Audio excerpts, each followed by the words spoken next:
Well, it's been well documented, and people have done YouTube videos on the physical side of backpacking through hiking. And if you've done any kind of hiking whatsoever, you know how physical it is. But today I want to talk about an aspect or a side of backpacking that a lot of people don't deal with, and that is the mental side of backpacking. So stay tuned, you'll learn.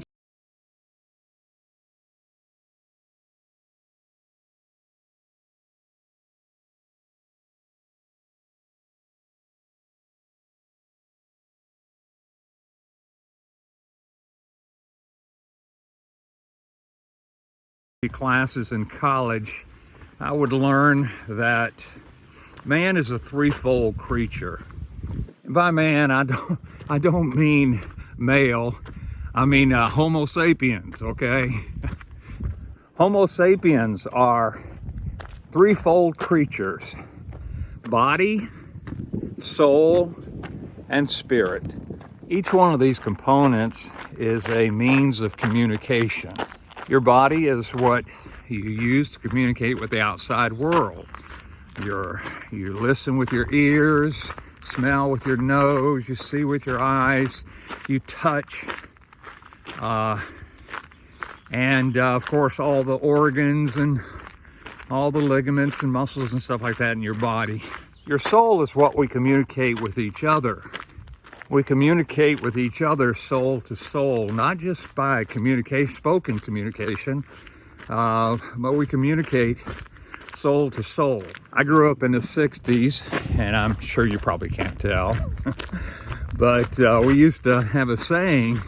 We'd go, soul, baby, soul.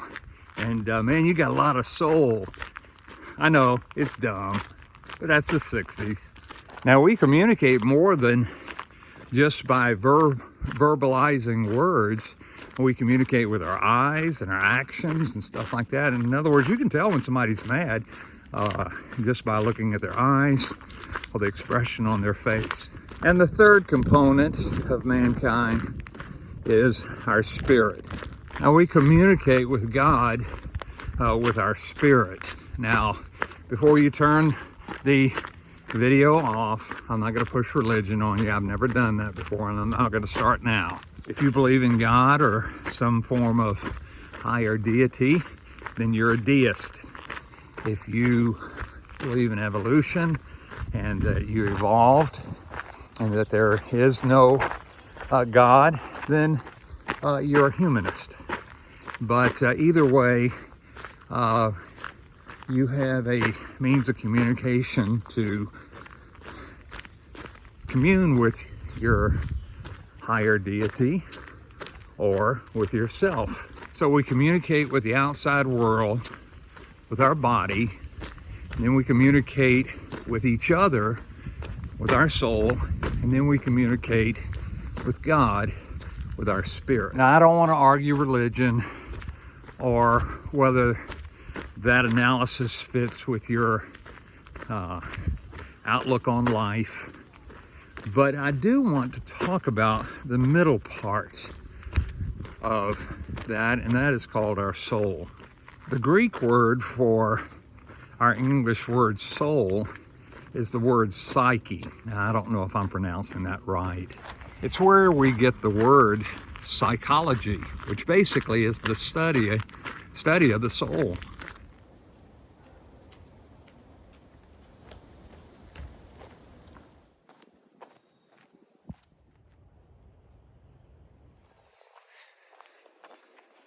Now, the soul also consists of three things, and that is our mind, with which we think, logic, reason, our heart, with which we feel, have emotions, and our will, with which we act or have volition. So we use our mind to think and reason, we use our heart to feel, and we use our will to act. When I did the Pacific Crest Trail, it was the hardest thing I'd ever done in all my life. But the physical part was not the hardest part to me, but it was the mental and the emotional part. Now, don't get me wrong, it was physically hard. One of the hardest things for me to cope with on the trail was discouragement. There are all kinds of things to be discouraged about while you're on the trail. Discouraged by the lack of miles that you're putting in for that day or for that week. Discouraged by how much more you have to do of the trail. Discouraged by how much longer you've got to stay out on the trail. There's all kinds of things to be discouraged over. I remember the most discouraged time that I had on trail was when I got to just past Chester, I think it was, at the midway mark. It was encouraging to see that I'd been 1,325 miles, but on the other side of the pole, it said 1,325 more miles to go. And that's when I really started realizing how much further I had to go. They say that a lot of people quit the trail in Northern California, and I think that's probably the reason why. Now, one of the things I learned that helped me out tremendously is to focus on short-range goals. Instead of focusing on how many more miles I had left to do or how many months I had to stay out on trail, I just focused on that day. If I could just get to the next camp spot, I felt like that was a very successful day. When I would do a large climb, I wouldn't focus on the 4,000, 5,000 feet that I had to climb. I just focused on that peak that I could see, and my goal was just to reach that peak.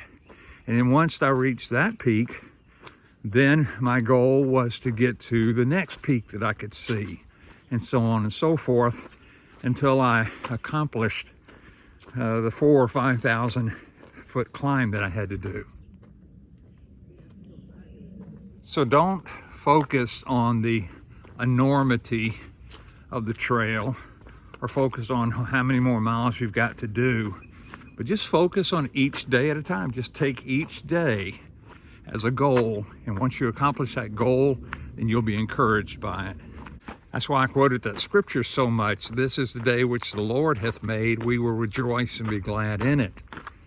It doesn't say this is the week that the Lord hath made, or this is the month that the Lord hath made, or this is the 2,000 miles that the Lord hath made. It says this is the day, 24 hours.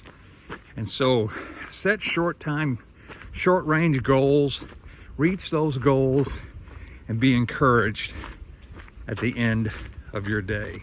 Just take one day at a time. I didn't fully realize that I was getting to the end of the trail until I was about 70 miles, 80 miles to the border. Somebody had told me, they said, "Hey Rev, we only got 80 miles to go to the Canadian border."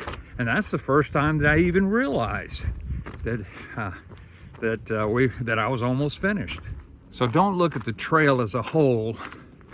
Look at it as just finishing one day at a time.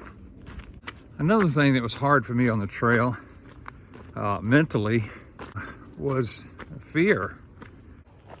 I, like many other hikers, were afraid of rattlesnakes, bears, cougars, all those things. I was also afraid several times of slipping on the ice and falling off the edge of a cliff. I was laying in my tent one night and I was thinking to myself, the only thing between me and getting eaten up by a bear is a thin piece of sealed nylon. That's crazy. I hate to tell you, but all a tent and a hammock is a bear taco. But I learned something while hiking the PCT, and that is that most of the time animals are more afraid of you than you are of them. I did not see one rattlesnake in the desert. In fact, the first rattlesnake that I saw was up in Northern California. and he was underneath a bush backing up trying to get away from me. Believe it or not, I saw one bear, and that was in the desert. And when I heard him, he was running as fast as he could away from me, and all I saw was his rear end. That was a big rear end, but I'm glad he was running away from me and not towards me. Now, I'm not saying that there hasn't been anyone that has died from animal attacks or rattlesnake bites on the Pacific Crest Trail or any trail, Appalachian Trail or whatever, but they are very, very, very rare and very few. There's a lot of things to fear out on the PCT. River crossings, swift river crossings, ice and snow, and sides of cliffs. There's all kinds of things. Heat, exhaustion, all kinds of things to be afraid of. But courage is not the absence of fear. There are some things that you need to be afraid of. But courage is being afraid, but knowing all the facts and doing what you can to be safe, and then just go on. If you let fear get a hold of you and cripple you, you'll never take the first step past the southern terminus. Another thing I learned about the mental aspect of backpacking, and that is, don't romanticize the trail. I think we YouTubers that vlog our trail journeys, I think we sometimes are guilty of romanticizing the trail and not showing the hard parts of the trail. We don't want to discourage anybody from going out on a PCT hike, and I understand that. But if you plan to do a long distance hike like the PCT or the AT or whatever long distance trail and not prepared for it, think that you're going to just go out there and get in shape while you're doing the trail, you're going to be sadly mistaken. Have you ever thought that if it was easy, everybody would be doing it? No, the PCT is not all rainbows and unicorns, I guarantee you. Again, I don't want to discourage anyone. We just talked about discouragement a little while ago. But when we see these famous YouTubers and follow their journey, mine included, we don't show you the hard parts. We don't show you all of those because, again, we don't want to discourage you. But man, when you get out there, it's going to be hard. It's going to be tough. I was 30 miles from the end of my journey, 30 miles from the Canadian border.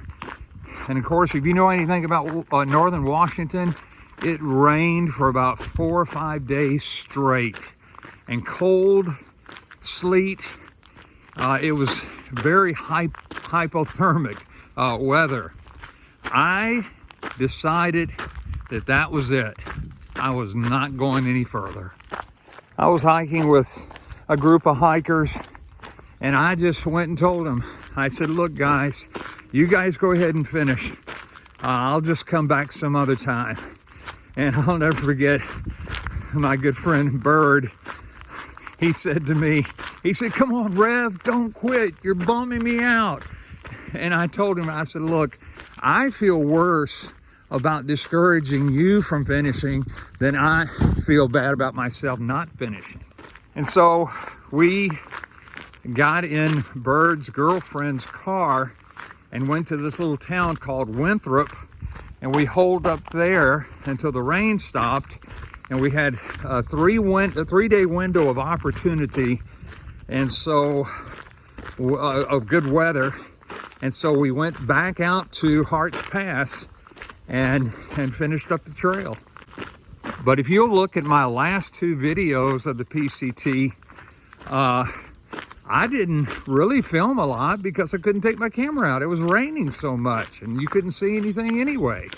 And so I'm just saying that you're gonna have to realize that it is hard out there. It's the hardest thing that you'll ever do in all your life. Another thing I learned about, as far as the mental aspect of backpacking is concerned, is just being fatigued on the trail. Doing long miles and not eating the type of food that sustains you like it should, especially a lack of sleep at night. I hardly ever got a full night of sleep.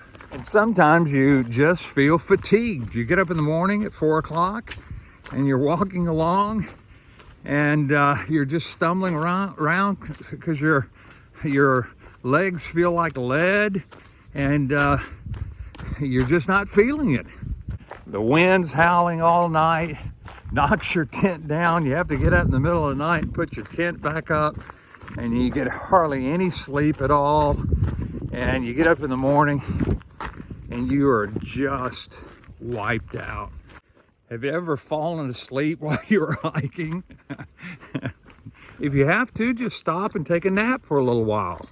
Usually about 20 minutes or half an hour or maybe 45 minutes is enough time just to kind of recoup for a little while.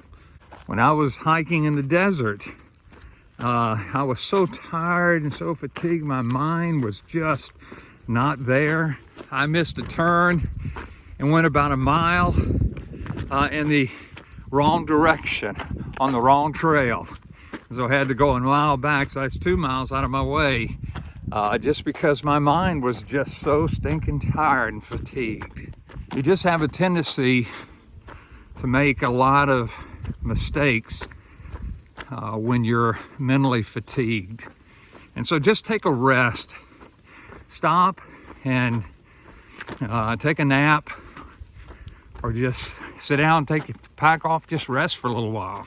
Another thing I learned about the mental aspect of backpacking is don't compare yourself with other hikers.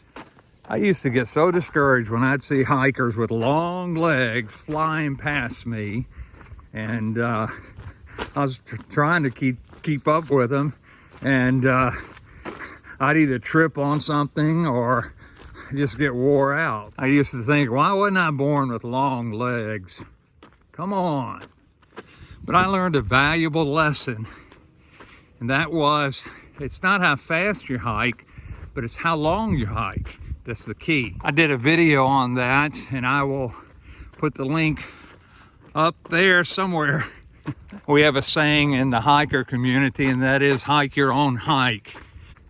So don't worry about what other hikers are doing, how fast they're going, how many miles they're putting in. You just do what you can do. Another thing that will affect you mentally on the trail is being homesick or thinking about things happening back home. On the trail, I missed my wife, my daughter, my 2 boys, and all my grandkids. I missed them so bad. And the more I thought about them, the more I missed them. And so, I know it sounds crazy, but I had to get to the point while I was hiking to really not think about them. I know that sounds crazy and it sounds counterproductive, but the only thing that kept me going really was thinking that as soon as I get finished, I'll be able to see them again. I think many people quit and cut their trips short because of missing people back home. And then lastly, one thing that I learned about what to try to avoid mentally on the trail is a lack of motivation. Why are you hiking the Pacific Crest Trail or the AT or the CDT? Why? If you can't answer that question, then you ain't gonna make it. You've got to have a reason why you put one foot in front of the other. You have to have a reason why you get up in the morning. You have to have a reason why you put yourself what you put yourself through. You've got to remind yourself daily of the reason why. Now, those are just a few things that I learned when I did the Pacific Crest Trail, and some things that helped motivate me to keep on keeping on. I was 67 years old when I finished the PCT, and so yes, it was very physical on me, but I was in better shape at 67 than I was at 40 years of age. And so it wasn't the physical part that I really struggle with, but it was mainly the mental part and the emotional part. And so I hope this helped you out. I really do. I want you to succeed. And you know what's sad? Sometimes I would see people take off from the terminus, and I would say to myself, they're not going to make it. And it wasn't because of the physicality of it. It was because they were not mentally ready and mentally prepared for it. And so get mentally prepared as well as physically prepared. Hey, give me a thumbs up. Leave a comment below. Share this video with somebody that perhaps maybe it could help them out with their hike. And if you've not subscribed yet to my channel, be sure and do so. So until then, I'll see you down the trail. I think. Unless I don't feel like it.